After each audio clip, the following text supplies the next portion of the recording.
Bonjour, voici une nouvelle vidéo sur la plateforme CoSpaces Edu.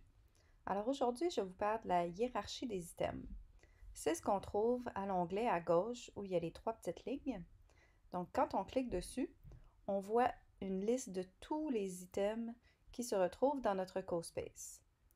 À quoi ça peut servir? Plusieurs choses. Premièrement, disons que j'aimerais retrouver la caméra. Je ne trouve plus la caméra, elle est disparue. Alors c'est facile, j'ai juste à chercher dans ma liste pour retrouver la caméra. Elle est en haut ici. Alors quand je clique dessus, le premier menu en blanc apparaît. Alors je pourrais soulever la caméra ou je peux cliquer sur les trois petits points pour faire apparaître le menu en noir et ajouter, je ne sais pas, des paroles, verrouiller, attacher la caméra, quelque chose, etc. C'est aussi un bon moyen de voir, parce que ça m'est déjà arrivé, que des élèves effacent la caméra de la scène. Alors ici, quand on regarde dans la liste des items, si jamais la caméra est effacée, on voit qu'elle n'est plus là et on peut aller en ajouter un autre via la librairie. Un autre élément intéressant de la liste des items, de la hiérarchie des items, c'est justement de comprendre la hiérarchie. C'est-à-dire ici, par exemple, le cylindre 2, on voit une petite flèche à côté parce que ça indique qu'il y a un élément qui est attaché à cet élément-là. Donc, ce n'est pas un groupe, c'est vraiment un élément qui est dépendant de l'autre. Alors, l'ellipsoïde est dépendant du cylindre.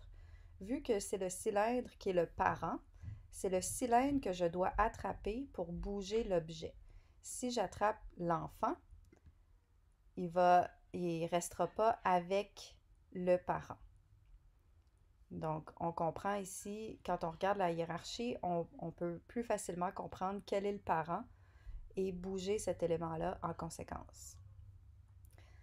La hiérarchie permet aussi de voir les groupes, évidemment, de voir quels éléments sont inclus dans un groupe. Je vous suggère, si jamais vous avez beaucoup d'éléments comme ça, de renommer vos objets parce que groupe, c'est très difficile à repérer. Donc, on peut renommer en cliquant sur les trois petits points et en utilisant ici le nom de l'item, en changeant le nom de l'item. Ensuite, un autre élément intéressant, c'est que, par exemple, ici, j'ai deux demi-sphères différentes. Donc, une ici, c'est vraiment une demi-sphère dans les objets, dans les solides 3D.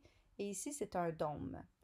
Le dôme, il me permet d'aller facilement prendre et cliquer sur des objets qui sont à l'intérieur.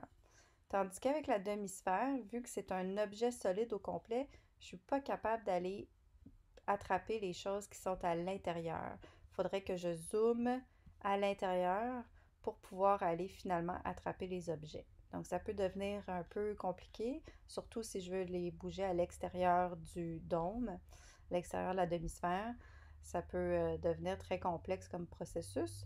Alors c'est plus simple quand on vient ici puis qu'on attrape les objets directement avec le nom du groupe ou le nom de l'item. On peut ici réattacher des éléments. Donc, par exemple, ici, le chevalier, j'aimerais qu'il soit le parent de la reine.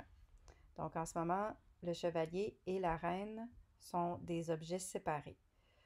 Alors, je n'ai qu'à cliquer sur chevalier et venir l'insérer à l'intérieur de Fancy Woman, à l'intérieur de la reine, pour voir que maintenant, Fancy Woman, c'est le parent du chevalier.